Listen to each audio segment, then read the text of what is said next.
Hey guys, what's up? It's about 7:15 in the morning. We've got a press meeting at 8 a.m. and I thought it'd be nice to come up here to the top of the press pavilion and get a time lapse of the sun coming up this morning and all the activity out here. It's pretty cool. It's hard to have steady hands after you've had 2 cups of coffee this morning. You got a bunch of safety people out driving around the track this morning. All the participants are coming in.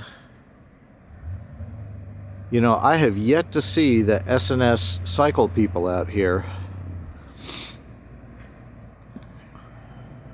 I don't see them down there now. I don't have my telephoto lens. If I had that, I'd be able to see. It's actually much darker than the lens is appearing to show because this lens is amazing at gathering light. Anyway, I'm going to let the GoPro do the rest on the time lapse.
All right, so how did it go this morning on the first ride? This morning went really well. We came here, obviously, there's a lot of unexpected coming into the first of this kind of race, second time on this motorcycle.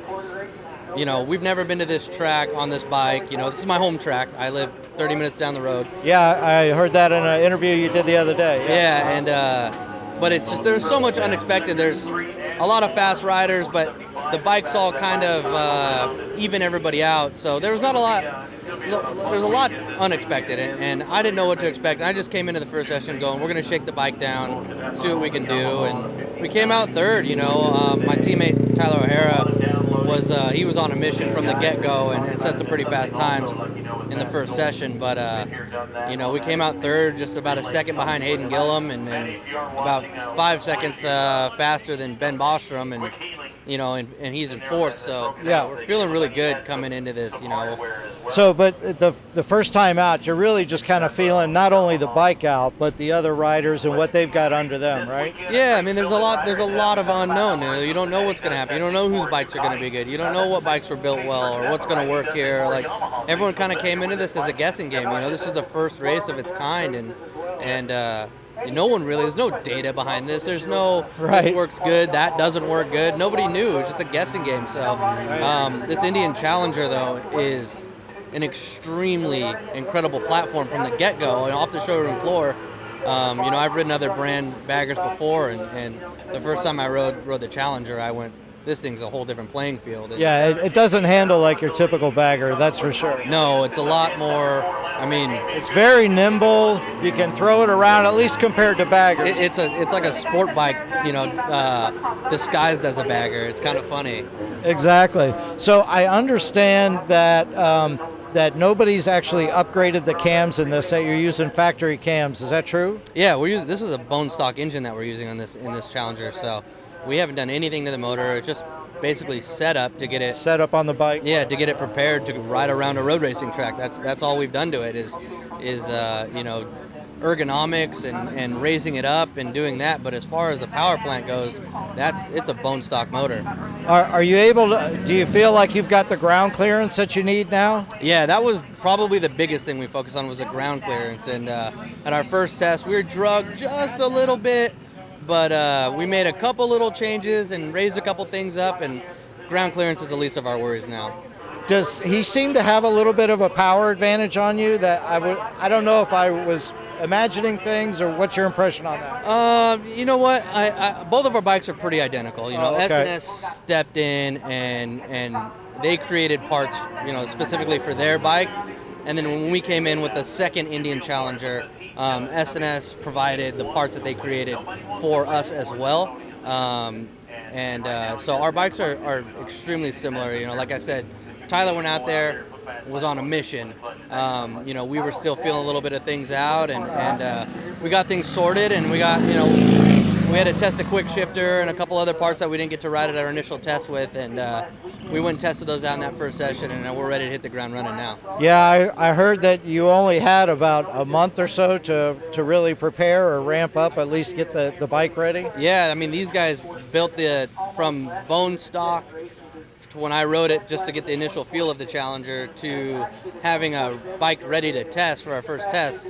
And they did it in 10 days. So Wow, that's incredible. yeah, and that was about 2 weeks ago we did our test. I haven't seen the bike since, so just final preparations in the last couple of weeks for them to get it ready, and now we're here. Now we're ready to put in the work and Awesome. show what this thing can do. Terrific.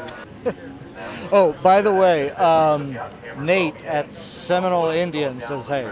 Oh, okay. Yeah. Tell him I said hello. Yeah, that's my home shop. That's where I In hang Florida. out. Yeah, exactly. It was, Orlando, Florida. Sanford, he's Florida. Sanford Ducati. I rode Yeah. for Ducati last year. Yeah, right. That's what he was how I know telling him. me. Yeah, he's a great guy. They helped me out a bunch. I had a major issue when I got to Daytona last year, and they just opened their shop up to me, and we rebuilt my brand new bike at the shop there, and their techs helped me, and it was the most incredible thing. Great. Yeah, they're definitely good people. So one last thing before I let you go.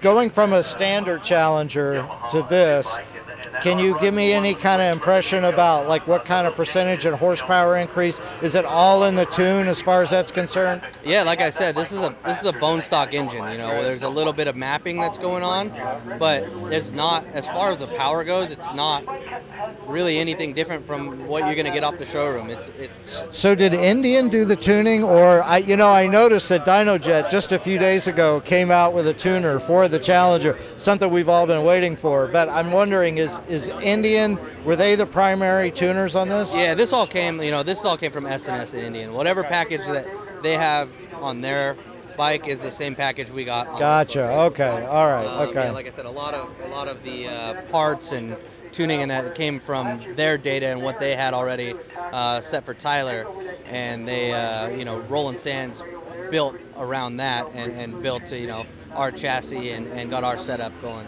Awesome. Well, we're hoping that you're going to be able to pull out the win, or at least the team is going to be able to pull out a win over the Harley guys. What do you think about those chances? You know what, I feel, Tyler and I came out of that first session first and third. I know he was out there going pretty fast, and I never really laid down a fast lap. I was just out there kind of feeling things out, and I feel like we got a pretty good opportunity to go 1 and 2 here this weekend, and that's what we're hoping for. Awesome, terrific. All right, thanks, Frankie Garcia, everybody. We're going to catch up with him hopefully tomorrow. Yep, I'll be here. Take care. Thanks.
What's your name? Paul Langley. Paul Langley. I guess you're a principal at SNS? Yes, I am. Awesome. Okay. My name is Brian. Glad to meet you. I'm with Two Indians. We're a social media channel that focuses on the Indian brand.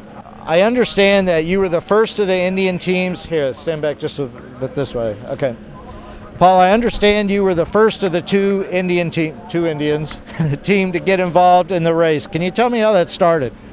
Well, the King of the Bagger Series was talked about by drag specialties, and obviously there's a performance bagger scene that appears to be growing, and we've had some experience there in the past. So we actually at SNS run the Indian flat track motorcycle team for Indians. So we spoke to our partners there and said, hey, we should go race the bagger. And they agreed to partner with us, and it's just been a great collaboration to take the motorcycle, the Indian Challenger, which in my opinion is best in class, and to not spend a great large budget, but to make modifications to give more ground clearance and adjustability to the geometry and the suspension. And so basically we put together a very nice package based around the stock motorcycle, and as you can see from first qualifying, it's working pretty well.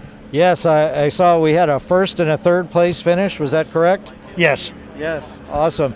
So from talking with a few people circling around in the orbit, so to speak, I understand that not a lot has changed in the motor. Is that correct? Correct. I mean, it's 108 cubic inch, so Yep. it's pretty small Yep. compared to a lot of the other bikes out there. Yep. But anything we or Indian would do, you have to do 200 hours plus durability, and you want the package to be safe, so we just did some minor modifications: cylinder heads, camshafts, the fuel injection calibration, air intake, and pretty much that's it. And it's performing very well. I imagine that it is. I'm a big fan of the handling capabilities of the Challenger platform. To me, it's far and above anything that another American V-twin brand might offer. And obviously it shows on the track at this point. But do you feel that you have a horsepower deficit compared to the other bikes, or do you feel like you're right in the same range? Even though some of these guys are running, I've seen a 129, 130 cubic inch, the turbo models. It seems like, from what I saw in the very first practice this morning, that you're really keeping up, if not better.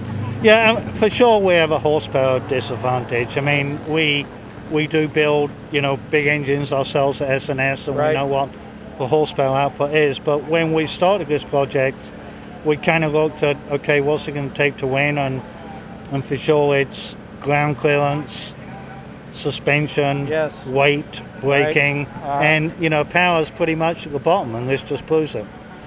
Can you tell me how much weight you've been able to shed from the bike? We've shed about 200 pounds. About 200 I mean, pounds.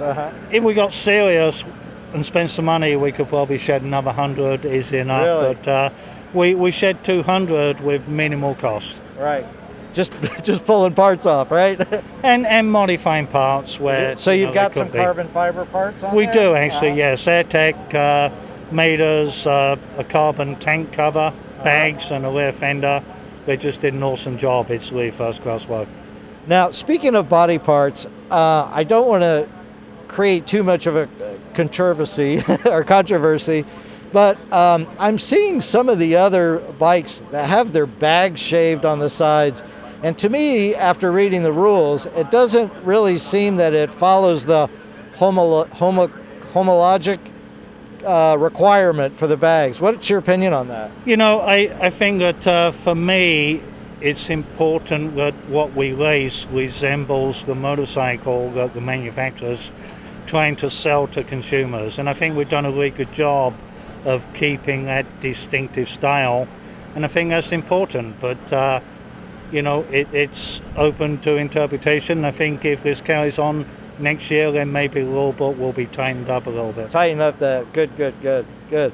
Well, Paul, I thank you for your time, and I thank you for creating this opportunity for us all to see the Indian brand compete against the big 800-pound gorilla, as it were. No, thank you. Yes. Thank you for your time.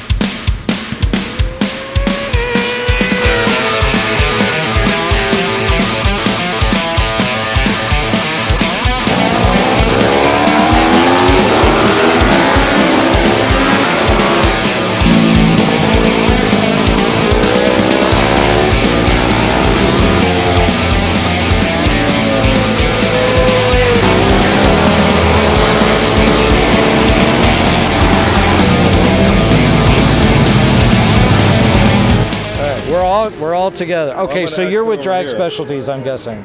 Sure, yeah. Yeah, sure. Sure, that's fine. Am I introducing you as that or no? Yeah, it's fine. All right, we're starting to have a party here now. So introduce yourself. My name's Rob Buydos. How do you do? I'm from Youngstown, Ohio, and I'm the one that came up with this madness. So, Rob, I'm told by Luke here, Rob started or came up with the concept of this King of Baggers race. I want to thank you, and everybody that rides a cruiser out here wants to thank you for coming up with this and doing it. How did you get Moto America to want to fall on board with this? If you got a few seconds, I'll tell you. We were at Pittsburgh International Raceway a few years ago. Brock Lover, who's a Hall of Fame motocross rider, and I were at the races. And Brock's super good friends with Wayne Rainey. So we were cruising around the paddock area and noticed just how many Harleys were there. And I had mentioned to Wayne that instead of guys lowering them and turning them into more showpieces, they were starting to raise them up, do motor modifications, brake modifications, changing the ergonomics so that they could ride them a lot more aggressively around the track. And I said, it's going to be hard for one of these to win a bike show, but a road race, that might be something. We actually agreed on the concept a few years ago, but I needed the right people to kind of set the tone. So I've worked with the folks from Drag Specialties for over 20 years. And as soon as we mentioned it, Fred Fox, the founder of the company, said, we're on board, let's do it. Right. So we met at the Elks Club, like all great motorcycle races happen. At a bar on a napkin, and we were talking about what we could do. We got with the top vendors in Drag Specialties catalogs, the ones that we knew were not only a part of the performance segment, but were capable of putting together something. It takes a lot of resources. Absolutely. Yep. And they banded together as a group. We wanted to have a little bit of a control of the first one, but Moto America's already mentioned there'll be 3 more of those. But from that point on, we were supposed to go in July with the big hoopla fans and things. It got moved back, but the riders said, you know what? Damn the fans, we've already built the bikes. Let's go out there and show them on television what's capable. Yes. And at 8 o'clock this morning, I think we took one little step closer to history being made. It's fantastic. So many people that I know are so excited about this. And from what I know, this news that there's going to be 3 more races next year is going to really light everybody on fire. And I think you're going to get other vendors to step into the game as well. Well, it's obviously the vendors, the big concept initially was to show the public, swing arms and forks and upgrades and who did them. Right. Moving forward, we'd love to have the folks at home build these bikes, come out, tech them, qualify, and they'll be the ones out on the track that are laying down these amazing laps. Obviously, riders like Ben Bostrom Yes. and the rest of them are for hire. So if you want to be a guy with a really trick pony, you can put a really good jockey on it. No, I think it's a great concept, though, that the average Joe can do it like a lot of these riders out here can just build their own team and do it on an amateur level, so to speak. Is that what you're saying? Well, I think one of the things that's tough, growing up as a kid, I loved sport bikes. I had my GPZs and Ninjas and GSXRs and things. And as I actually got older and I wasn't under my parents' roof anymore, I found out how expensive the insurance was. They were more than the bike. And I'm like, man, I can't really afford to insure another brand new bike. And, you get a wife like I have, a beautiful wife, and she goes, I want to be comfortable. Yeah, so, then you have even less money. So, well, we even get a Harley. Thank God she's a good earner, you end up getting a Harley and you're cruising around and, but it's kind of inevitable. If you have a Harley, you have to put your own stamp on it. For a long, long time, they'd lower them and chrome them, and then they stretched them out in the choppers. Then the bagger craze indicated that you needed a 34-inch front wheels, where I think it ended. And we've gone from 34 to 17s in one weekend, one swoop of the knife. So, and those bikes had cut frames and things where, they were really amazing to look at, but they didn't have anywhere near the riding handling, capabilities of these. And you take a good riding cross-country bike, raise it, add giant power to it, big giant brakes, I think it's a better motorcycle. Yeah.